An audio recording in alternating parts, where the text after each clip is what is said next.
Right, I think we have some time now to take some questions from the press. Yes, please. Ellie Holmes, Guardian newspaper.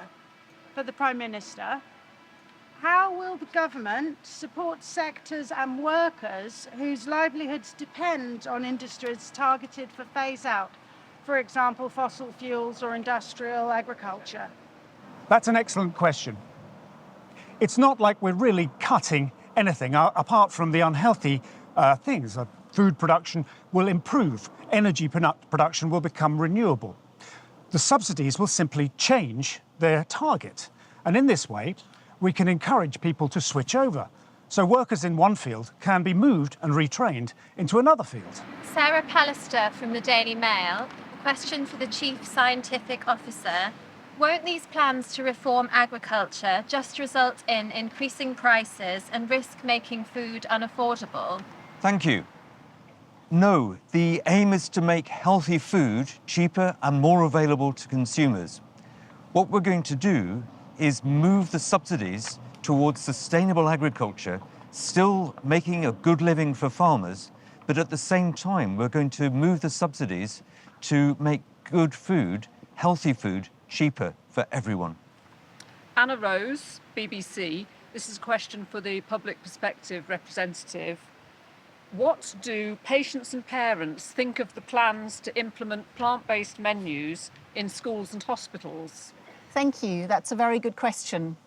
We all know that change is difficult, but I'm also sure that the vast majority of parents want their children to eat healthy foods, and the vast majority of doctors want their patients to get healthy, nutritious food that improves their health outcomes rather than undermine it. And we also know that there has been historical examples of this happening. A few years ago, we were all used to everybody smoking everywhere, in public places, in trains, in airplanes, in pubs, in clubs. And nobody believed that this was possible to change. But it was possible with government regulations and enforcement and with a public education campaign. And it has changed, and I'm sure that we can bring success to this as well. James Curry, The Times. It's a question for the Chief Medical Officer. Is it not up to people to decide what they eat? Who are you to tell us what we can and can't feed our children? Thank you. That's a brilliant question because it is one that I get asked all the time by my patients, and it is a matter of autonomy. But at the same time, we have a duty as healthcare professionals and doctors and as large-scale global health organizations to try and protect our patients and the planet.